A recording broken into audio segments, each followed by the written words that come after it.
আসসালামু আলাইকুম guys. So আমি এখন আমাদের অফিসে আছি।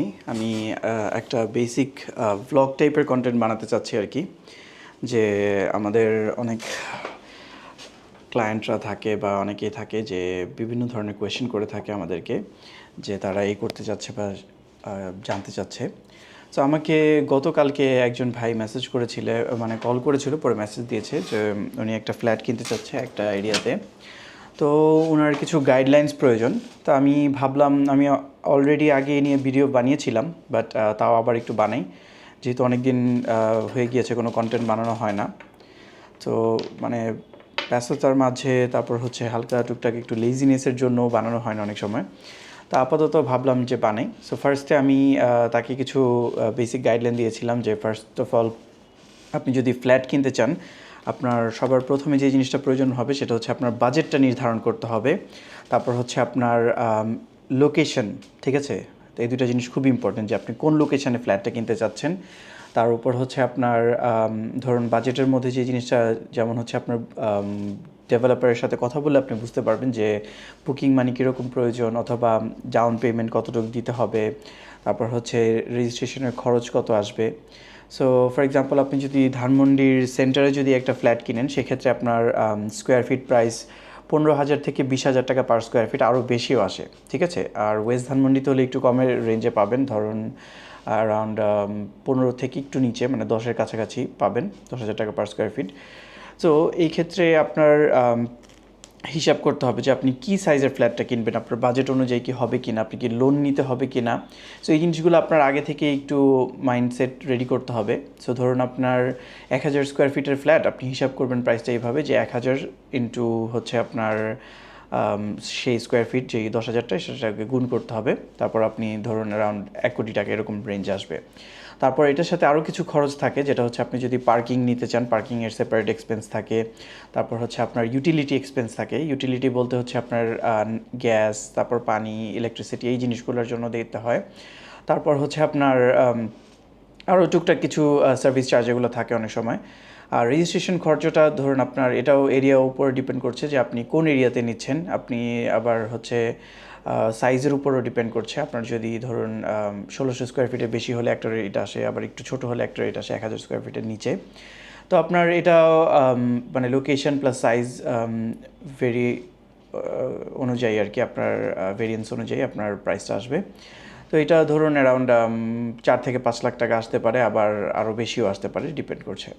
তারপর হচ্ছে লোকেশনটা, যেটা বলছিলাম যে এটা আরেকটা ফ্যাক্ট, যে লোকেশনটা একটু ফিক্স করতে হবে আগে, যে এটা আশেপাশে অফিস বা ব্যবসা আছে কিনা, রাস্তা কত বড়, স্কুল, হসপিটাল, এই জিনিসগুলো কি ঠিকমতো আছে কিনা, বাজারের সুবিধা কি, তারপর ভবিষ্যতে আশেপাশে কোনো প্রজেক্ট হচ্ছে কিনা, ইনফ্রাস্ট্রাকচার। ধরুন আমাদের ওয়েস্ট ধানমন্ডিতে, তো আপনার আমাদের খুব কাছেই হচ্ছে বেড়িবাঁধ, ঠিক আছে? বেড়িবাঁধে হচ্ছে 8 লাইন হচ্ছে এখন, এবং ধানমন্ডি এরিয়াটা তো যথেষ্ট ডেভেলপড।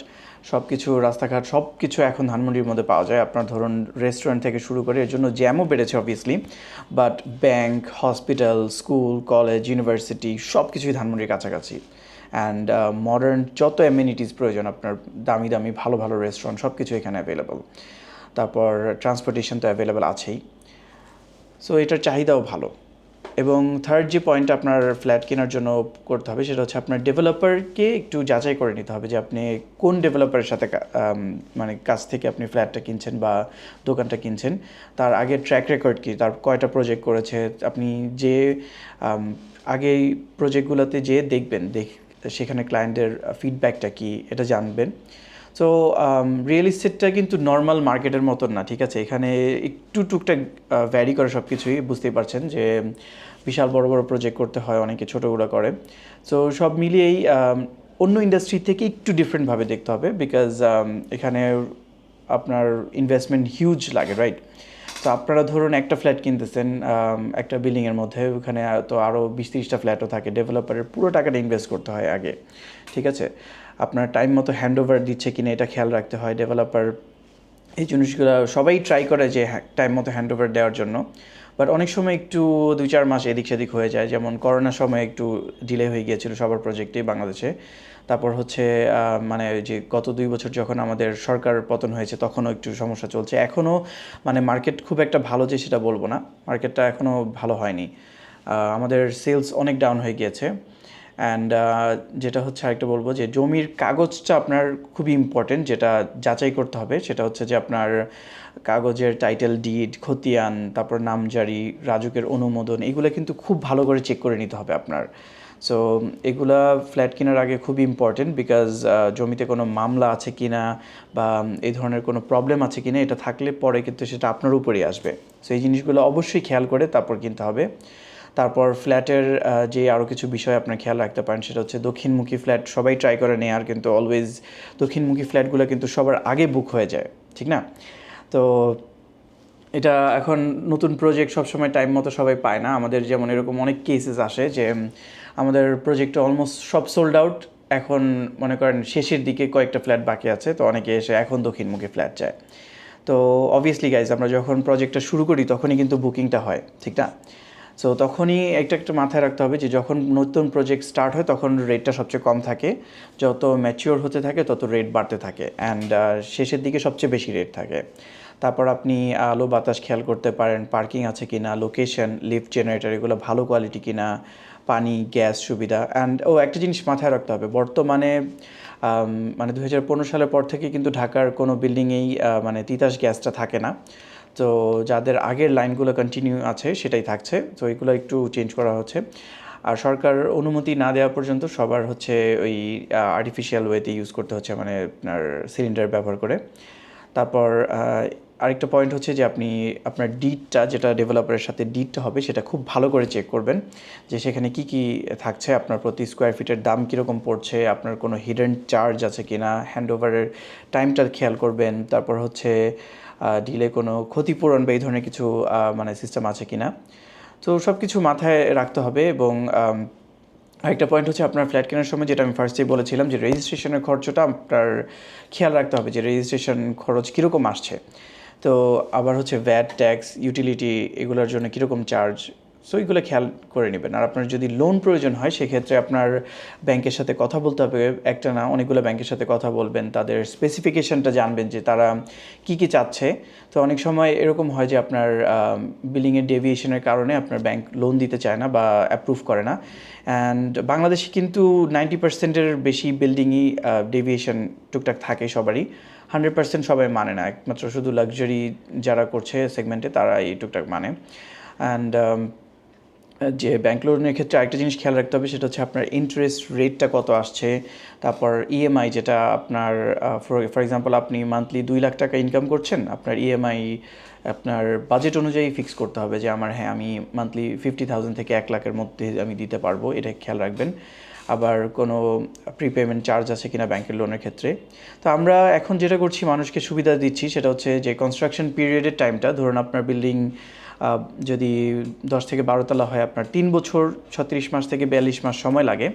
তো এই সময়টা আমরা ইনস্টলমেন্টে পেমেন্টের একটা অপশন দিচ্ছি, ডাউন পেমেন্ট দিয়ে। সো ডাউন পেমেন্টটাও ডেভেলপার টু ডেভেলপার ভ্যারি করছে। তো আপনার অনেক সময় ধরুন 30-40 লাখ টাকা ডাউন পেমেন্ট নিচ্ছি, অনেক সময় 50 লাখ নিচ্ছি, তো ডিপেন্ড করছে, এটা ক্লায়েন্ট টু ক্লায়েন্ট সিচুয়েশন অনুযায়ী। তারপর হচ্ছে ইনস্টলমেন্ট মান্থলি 1 থেকে 2 লাখ টাকা এরকম দেওয়া যায়। যদি ধরুন আপনার ফ্ল্যাটের দাম হচ্ছে 1 কোটি টাকা, তো এখন আপনি ডাউন পেমেন্ট দিলেন 30 লাখ টাকা, তারপর 36 মাসে আপনি আরও পেমেন্ট করলেন মান্থলি 1 লাখ করে, আরও 36 লাখ টাকা, সো আপনার হলো 66 লাখ। আপনার কিন্তু স্টিল 1 কোটি টাকা থেকে আরও অনেক টাকা বাকি রয়ে যাচ্ছে, রাইট? সো এই টাকাটা আপনি কীভাবে দিবেন, অথবা মাঝে মাঝে বেশি পেমেন্ট করে দিবেন কি না। তারপর আরেকটা করতে পারেন, সেটা হচ্ছে যে লাস্টে যদি এই টাকাটা আপনার কাছে না থাকে, আপনি ব্যাংক থেকে লোন নিয়ে দিতে পারেন, সেক্ষেত্রে আপনার মর্টগেজের একটা সিস্টেম আসবে। তো আপনার ব্যাংকের লোনটা পরিশোধ হলে আপনি আপনার ফ্ল্যাটের রেজিস্ট্রেশনের যে কাগজটা অরিজিনাল এটা পাবেন। তারপর হচ্ছে হ্যান্ডওভারের আগে কী কী চেক করবেন এগুলো আমি একটু বলে দিই। যেমন ফিনিশিং দেখতে পারেন, তারপর হচ্ছে টাইলস, তারপর হচ্ছে আপনার ইলেকট্রিক্যালের কাজ, পানি লিকেজ হচ্ছে কিনা, দরজা জানালা সব কিছু ঠিক আছে কিনা। অ্যান্ড আরেকটা জিনিস মাথায় রাখতে হবে, সেটা হচ্ছে ভবিষ্যতে আপনার রিসেল ভ্যালুটা মাথায় রাখতে হবে। সো ভালো লোকেশন হলে অবশ্যই রিসেল ভ্যালু ভালো হবে, ভালো ডেভেলপার হলেও ভালো হবে। মেট্রো রেল, নতুন রাস্তা, এটার আশেপাশে থাকলে বা ধরুন কোনো নতুন প্রজেক্ট হচ্ছে সেই কারণে এটার আপনার জন্য মানে ফ্ল্যাটটার মানে লাভজনক নাকি এটা বুঝতে পারবেন আপনি যে ভবিষ্যতের রিটার্নটা কীরকম আসবে। সো হ্যাঁ, এই ভিডিওটা এই পর্যন্তই। আমি এখানে বেসিক কিছু গাইডলাইন দিলাম আপনাদেরকে যে ফ্ল্যাট কেনার সময় কী কী মাথায় রাখতে পারেন। তো আমি আরেকটা ভিডিও বানাবো যেটাতে হচ্ছে আমি কমন প্রবলেমসগুলো নিয়ে ডিসকাস করব। তো আপনি আমাদের চ্যানেলে সাবস্ক্রাইব করতে পারেন। অ্যান্ড কোনো কোয়েশ্চেন থাকলে আমাকে কল না করে হোয়াটসঅ্যাপে টেক্সট করবেন, আমি চেষ্টা করব ফ্রি থাকলে আমি রিপ্লাই করার। অ্যান্ড আমার নাম্বারটা পেজে দেওয়া আছে, আমাদের পেজ এবং ওয়েবসাইটে ফলো করতে পারেন। আর কোনো হেল্প লাগলে বা ইনভেস্টমেন্ট সম্পর্কে গাইডলাইন লাগলে আমাকে জিজ্ঞেস করতে পারেন, আমি ট্রাই করব সর্বোচ্চ হেল্প করার। থ্যাংক ইউ, আসসালামু আলাইকুম।